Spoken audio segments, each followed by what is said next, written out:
Hey PC gamers, how's it going? Welcome to my newest video. I got something new for you guys today, another gaming build.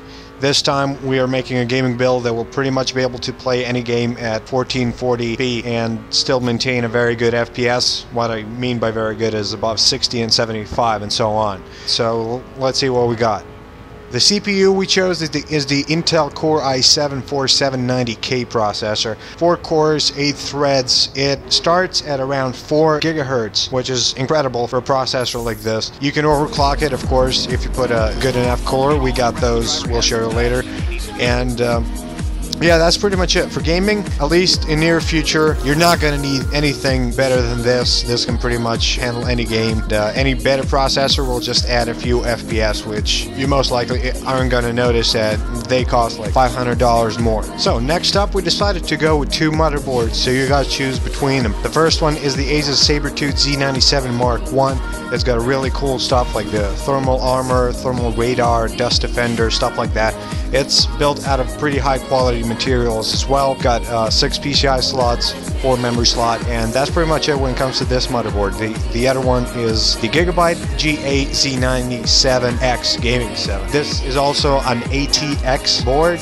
This also has 6 PCI slots and 4 memory slots, but with an exception that this is a much cheaper motherboard, and this one has a lot of cool sound stuff for all of you who don't want to buy a sound card but still want an amazing sound in your games. This one has a 115 decibel signal to noise ratio, which is also awesome. It comes with a rear audio amplifier. Let's move on to the next one. When it comes to choosing the graphics cards, we chose the EVGA GeForce GTX780Ti superclocked, which is the best overall version of the GTX780 Ti. There's also the Gigabyte WindForce edition, which is faster and it's also more expensive, and there is MSI version, which is slower. So this one is the best overall graphics card. With this, you can pretty much play any game on 1440p without any frame rate problems or any stuttering or anything like that. It's going to run all the newest games, including the ones that are about to come out in the near future. Having a lot of RAM is important, but having more than 8 gigabytes for games, you don't need it. Unless you plan on doing some editing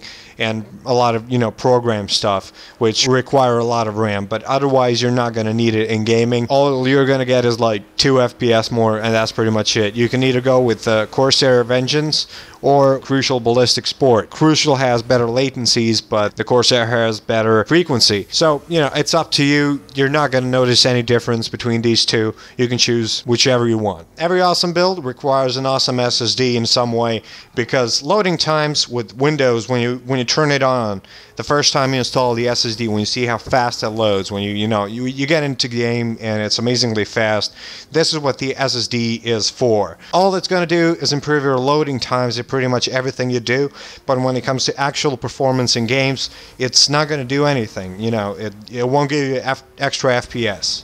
It will just load things faster. Now the Samsung 840 Pro 256 gigabytes is what I have, and that's why I'm recommending it to you guys. It's one of the highest rated SSDs. It's pretty nice. Hard drive, I recommend get a Western Digital Caviar Black. There are 3 versions: Caviar Black, Caviar Blue, and Caviar Green.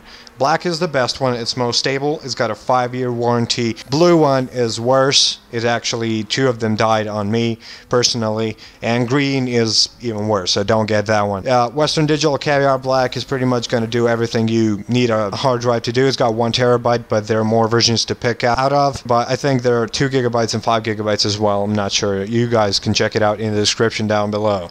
Cool the CPU off, you're going to need high quality CPU fan. What we recommend is either Cooler Master Hyper 212 Evo. It's a 120mm CPU fan. If you don't overclock a lot and you just want a quality cooling, this is the one for you. However, if you plan on overclocking and plan on going really high, this one is pretty high quality, and you can overclock over 4.5 gigahertz with it. It also comes with 6 years warranty, opposed to the Cooler Master, which comes with only 12 months, which is not a lot. But having mine Noctua is actually a lot more expensive, so you guys choose based on that. A lot of people tells me I forget the optical drive in my build videos, so we included it this time, and this is the one we chose, the LG Electronics optical DVD drive. It's pretty much all you need. To put all those components somewhere, you're going to need a case that can have high airflow and that's going to provide enough space. These two have that. One is the Cooler Master HAFX. It's a full tower case, which means it's pretty big. It's got glass on the side so you can see inside. One 230mm fan and 3 other 200mm fans already installed in it. It's got pretty awesome airflow and it's going to provide pretty much everything. But it only comes in one color.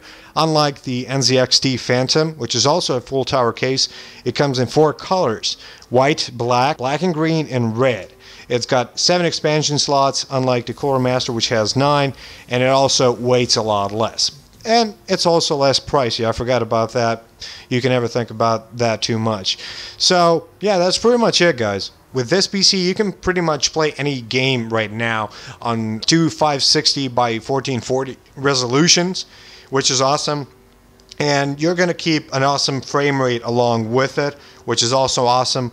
We recommend a special monitor. You can find it in the description down below, along with all these components and more details about them. If you guys got any questions, concerns, you can post them on Facebook, which you can also find in the description, or you can post it on the video. You know, get maybe an alternative to these components based on what you want.